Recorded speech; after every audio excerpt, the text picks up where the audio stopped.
Hello students. आज की हमारी क्लास है इंडियन पॉलिटी की, जिसमें historical background of the constitutions इसके बारे में पढ़ेंगे हम। इंडियन कॉन्स्टिट्यूशन और उसकी हिस्ट्री के बारे में इसमें मोस्ट जो 30 इंपॉर्टेंट जो क्वेश्चन है उसके बारे में डिस्कस करेंगे, जो यूपीएससी, बीपीएससी, यूपीपीसीएस और अदर स्टेट बीसीएस में लास्ट 20 ईयर्स में पूछे गए क्वेश्चन है। उसके बारे में जानेंगे और इसकी पीडीएफ आपको अलग से प्रैक्टिस करनी है तो हमारे टेलीग्राम ग्रुप पे मिल जाएगी, वहाँ से आप पीडीएफ का प्रिंट निकलवा के प्रैक्टिस कर सकते हैं। ये क्लास बहुत इंपॉर्टेंट होने वाली है। जो एग्जामिनर बार बार जिन टॉपिक से क्वेश्चन रिपीट हो रहे हैं उन्हीं क्वेश्चन को हम प्रैक्टिस करेंगे अभी। तो अभी स्टार्ट करते हैं पहला क्वेश्चन से। पहला क्वेश्चन जो है हमारा यूपीएससी सिविल सर्विसेज 2017 में पूछा गया क्वेश्चन है। क्वेश्चन है हमारा, ब्रिटिश भारत में किस अधिनियम में ने पहली बार चुनाव के सिद्धांत की शुरुआत की थी? तो ऑप्शन में है रेगुलेटिंग एक्ट 1773, और बी ऑप्शन है इंडियन काउंसिल एक्ट 1909, और सी है गवर्नमेंट ऑफ इंडिया एक्ट 1999। तो इंडियन काउंसिल, डी ऑप्शन है एक्ट 1892। ऑप्शन बी राइट होगा हमारा 1909, इंडियन काउंसिल एक्ट 1909। और अगला क्वेश्चन है हमारा क्वेश्चन नंबर 2, जो यूपीपीसीएस 2019 में और बीपीएससी 2020 में पूछा गया क्वेश्चन है। क्वेश्चन है, केंद्र स्तर पर द्वैध शासन पहली बार किस अधिनियम द्वारा शुरू किया गया था? ए ऑप्शन हमारा गवर्नमेंट ऑफ इंडिया एक्ट 1919, और बी ऑप्शन है गवर्नमेंट ऑफ इंडिया एक्ट 1935, और सी ऑप्शन है इंडियन काउंसिल एक्ट 1909, और डी ऑप्शन है Indian independence act 1947। B option हमारा राइट होगा, यानी जो गवर्नमेंट ऑफ इंडिया एक्ट 1935 उसके अनुसार जो पहली बार है जो है द्वैध शासन लगाया गया था। अगला हमारा क्वेश्चन है बीपीएससी 2018 में पूछा गया था। क्वेश्चन है, किस अधिनियम के तहत कलकत्ता में सर्वोच्च न्यायालय की स्थापना की गई थी? ऑप्शन ए है रेगुलेटिंग एक्ट 1773, बी ऑप्शन है Pitt's India act 1784, C option है चार्टर एक्ट 1813, और डी ऑप्शन है हमारा charter act 1833। Option A right होगा इसमें, यानी रेगुलेटिंग एक्ट जो 1773, ये राइट होगा ऑप्शन। अगला क्वेश्चन है हमारा यूपीएससी 2013 में पूछा गया क्वेश्चन है। क्वेश्चन है, किस अधिनियम द्वारा ईस्ट इंडिया कंपनी ने चाय और चीन के साथ व्यापार को छोड़कर भारत में व्यापार का एक अधिकार खो दिया था? तो ऑप्शन ए में होगा हमारा चार्टर एक्ट 1813, बी ऑप्शन है चार्टर एक्ट 1833, सी ऑप्शन है रेगुलेटिंग एक्ट 1773, और डी ऑप्शन है गवर्नमेंट ऑफ इंडिया एक्ट 1858। तो इसमें ये ऑप्शन हमारा राइट होगा, यानी जो 1813 था उसमें जो चार्टर एक्ट था उसके अनुसार जो ईस्ट इंडिया कंपनी ने चाय और चीन के साथ व्यापार को छोड़कर भारत में व्यापार का एक अधिकार खो दिया था। अगला क्वेश्चन है हमारा जो यूपीपीसीएस 2021 में पूछा गया था। क्वेश्चन है, किस अधिनियम ने ईस्ट इंडिया कंपनी की व्यापारिक गतिविधियां पूरी तरह से समाप्त कर दिया था? तो ऑप्शन में दे रखा है, ऑप्शन ए है चार्टर एक्ट 1813 में, बी ऑप्शन है 1833 में, सी ऑप्शन है चार्टर एक्ट 1853 में, डी ऑप्शन है गवर्नमेंट ऑफ इंडिया एक्ट 1858 में। तो इसमें हमारा जो बी ऑप्शन हमारा राइट होगा, यानी चार्टर एक्ट जो 1833 है उसके अनुसार जो ईस्ट इंडिया कंपनी ने व्यापारिक गतिविधियों को पूरी तरह से समाप्त कर दिया था इस अधिनियम के अनुसार।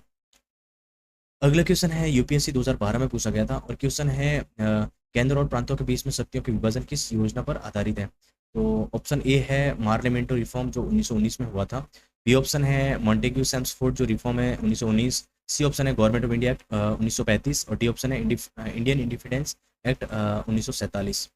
ऑप्शन सी राइट होगा, यानी जो गवर्नमेंट ऑफ इंडिया एक्ट जो है 1935 उसके अनुसार जो है केंद्र और प्रांतों के बीच शक्तियों का विभाजन इस योजना पर आधारित है। अगला क्वेश्चन है यूपीपीसीएस 2022 में पूछा गया था, और क्वेश्चन है, किस अधिनियम ने भारत के राज्य सचिव का नया पद सृजित किया है?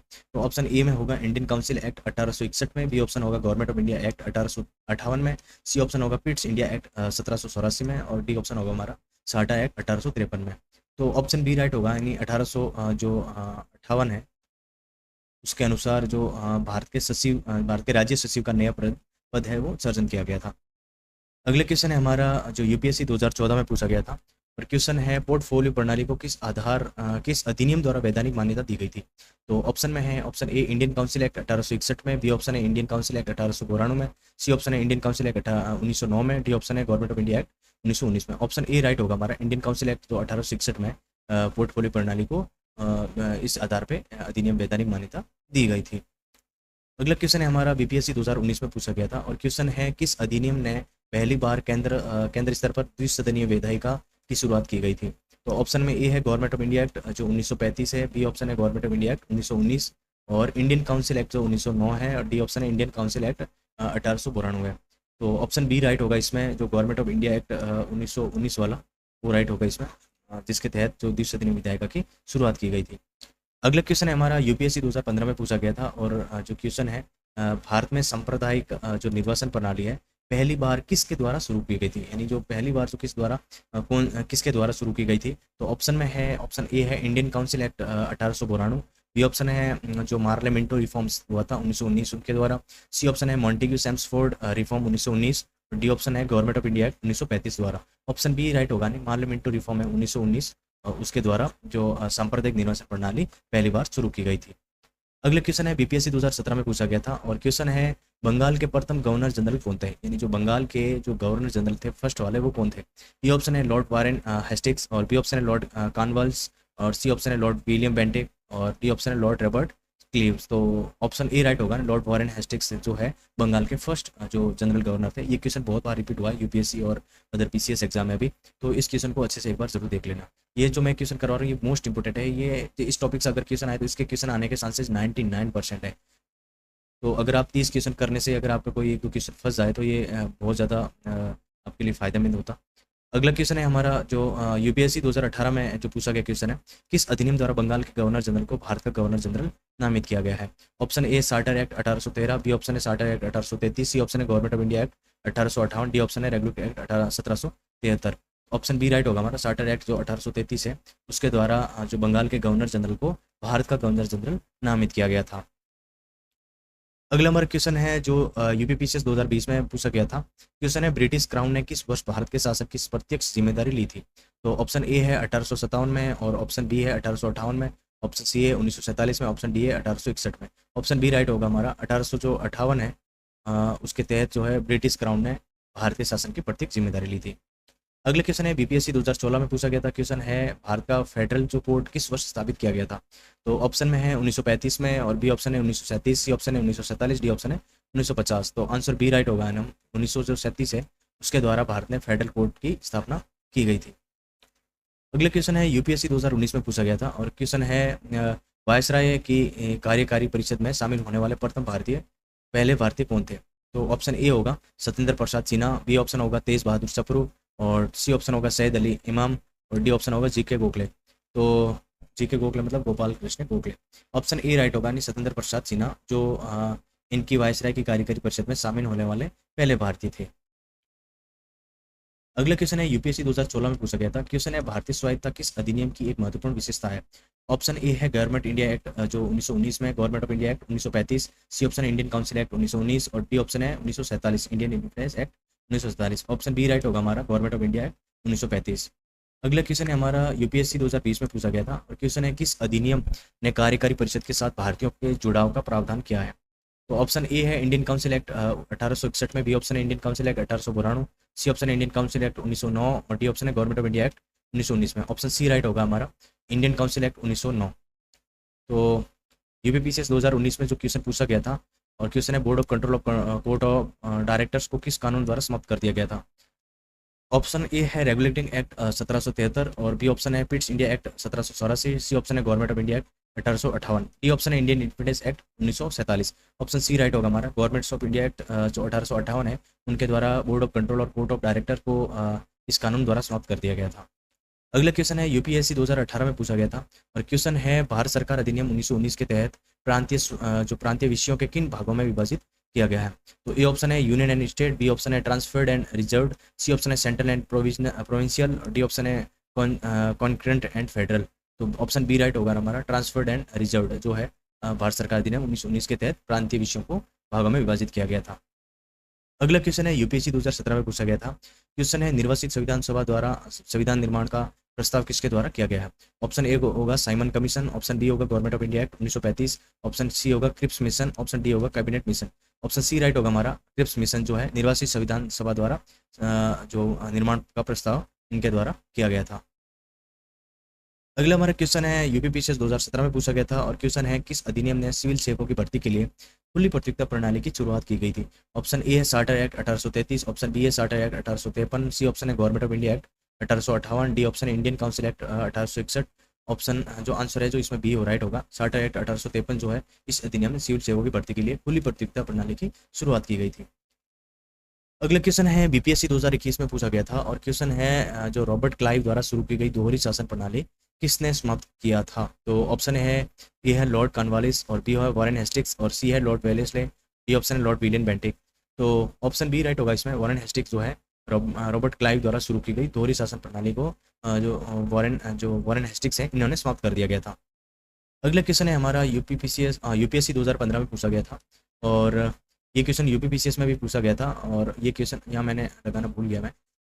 1932 में किस ब्रिटिश प्रधानमंत्री ने सांप्रदायिक पंचायत की घोषणा की थी? तो ऑप्शन में है विंस्टन जो चर्चिल है, बी ऑप्शन है रामसे मैकडोनाल्ड्स, और सी ऑप्शन है क्लीमेंट्स एटली, और डी ऑप्शन है निवाइल चैम्बरलिन।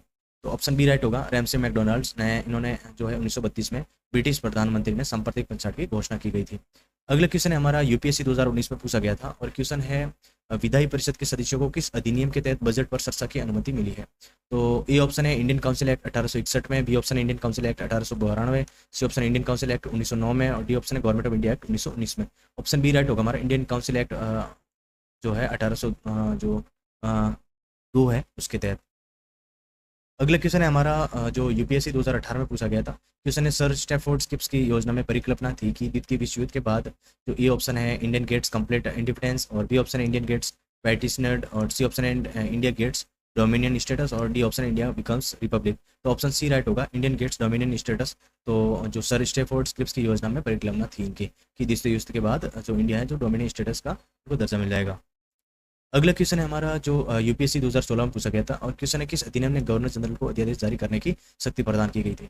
तो ए ऑप्शन है इंडियन काउंसिल एक्ट 1861 में, और बी ऑप्शन है इंडियन काउंसिल एक्ट 1892 में, सी ऑप्शन है इंडियन काउंसिल एक्ट 1909 में, और डी ऑप्शन है गवर्नमेंट ऑफ इंडिया एक्ट 1919 में। ऑप्शन ए राइट होगा, इंडियन काउंसिल एक्ट 1861 में किस अधिनियम ने गवर्नर जनरल को अध्यादेश जारी करने की शक्ति प्रदान की गई थी।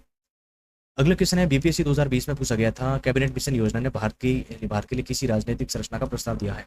ए ऑप्शन है यूनिटरी, और बी ऑप्शन है federation with strong centre, C option है union of state with limited central powers, और डी ऑप्शन है कंप्लीट पेटिशंस, और ऑप्शन सी राइट होगा इसमें। Union of state with limited central powers, यानी कुछ सीमित शक्तियां कर दी गई थी। जो कैबिनेट का जो पावर था, कैबिनेट मिशन योजना ने भारत के लिए राजनीतिक संरचना का प्रस्ताव दिया था इसी हिसाब से, जिसमें जैसे यूनियन ऑफ स्टेट जो बिल थे विद लिमिटेड सेंट्रल पावर्स, इनके साथ में कम पावर।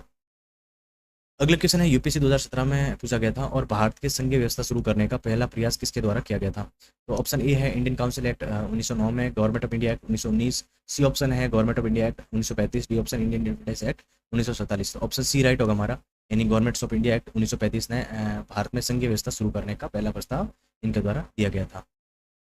अगला क्वेश्चन है बीपीएससी 2019 में पूछा गया था, और क्वेश्चन है भारत के संविधान सभा के अध्यक्ष कौन थे? यानी भारतीय जो संविधान सभा थी उनका अध्यक्ष जो कौन थे, कॉन्स्टिट्यूशन असेंबली के जो अध्यक्ष थे प्रेसिडेंट, वो कौन थे? बी ऑप्शन है बी आर अम्बेडकर, और बी ऑप्शन है डी आर राजेंद्र प्रसाद, सी ऑप्शन है जवाहरलाल नेहरू, डी ऑप्शन है सरदार वल्लभ भाई पटेल। ऑप्शन बी राइट होगा, यानी डी आर राजेंद्र प्रसाद थे जो भारतीय संविधान सभा के अध्यक्ष थे। ये क्वेश्चन बहुत बहुत इंपॉर्टेंट है, और इस क्वेश्चन को जरूर अलग से नोट कर लेना आप। भारतीय जो संविधान सभा थी उनके जो अध्यक्ष थे वो डॉक्टर राजेंद्र प्रसाद थे। अगला क्वेश्चन और लास्ट क्वेश्चन है हमारा यूपीएससी 2021 में पूछा गया था, और क्वेश्चन है भारत सरकार अधिनियम 1935 के तहत अवशिष्ट शक्तियाँ किसने दी गई थी? तो ऑप्शन ए है फेडरल लेजिस्लेचर, बी ऑप्शन है प्रोविंशियल लेजिस्लेचर, सी ऑप्शन है गवर्नर और जनरल, और डी ऑप्शन है हमारा सेक्रेटरी ऑफ स्टेट। तो ऑप्शन सी राइट होगा, गवर्नर एंड जनरल जो भारत सरकार अधिनियम 1935 के तहत अवशिष्ट शक्तियाँ इनको दी गई थी। तो आज के लिए इतना ही, और ये मोस्ट इंपॉर्टेंट क्वेश्चन थे जो बार बार जो एग्जामिनर इस क्वेश्चन को पूछे जा रहे हैं। तो यहाँ से एक बार आप अगर जैसे ये टॉपिक है, अगर एक बार पढ़ लोगे हिस्टोरिकल बैकग्राउंड वाला, तो यहाँ से आप प्रैक्टिस करना जरूरी, क्योंकि एक बार आपने प्रैक्टिस कर ली तो ये क्वेश्चन आप भूल नहीं पाओगे, और सीधे सीधे एग्जाम में सपने के चांसेज है यहाँ से। तो आपको ये क्लास से बहुत ज़्यादा बेनिफिट मिलेगा, और इसकी पीडीएफ जो टेलीग्राम ग्रुप में मिल जाएगी, मैं डिस्क्रिप्शन में डाल दूंगा लिंक, वहाँ से आप डाउनलोड कर सकते हैं और प्रिंट निकलवा सकते हैं। मिलते हैं अगली क्लास में नेक्स्ट टॉपिक के साथ में और मोस्ट इंपॉर्टेंट क्वेश्चन के साथ।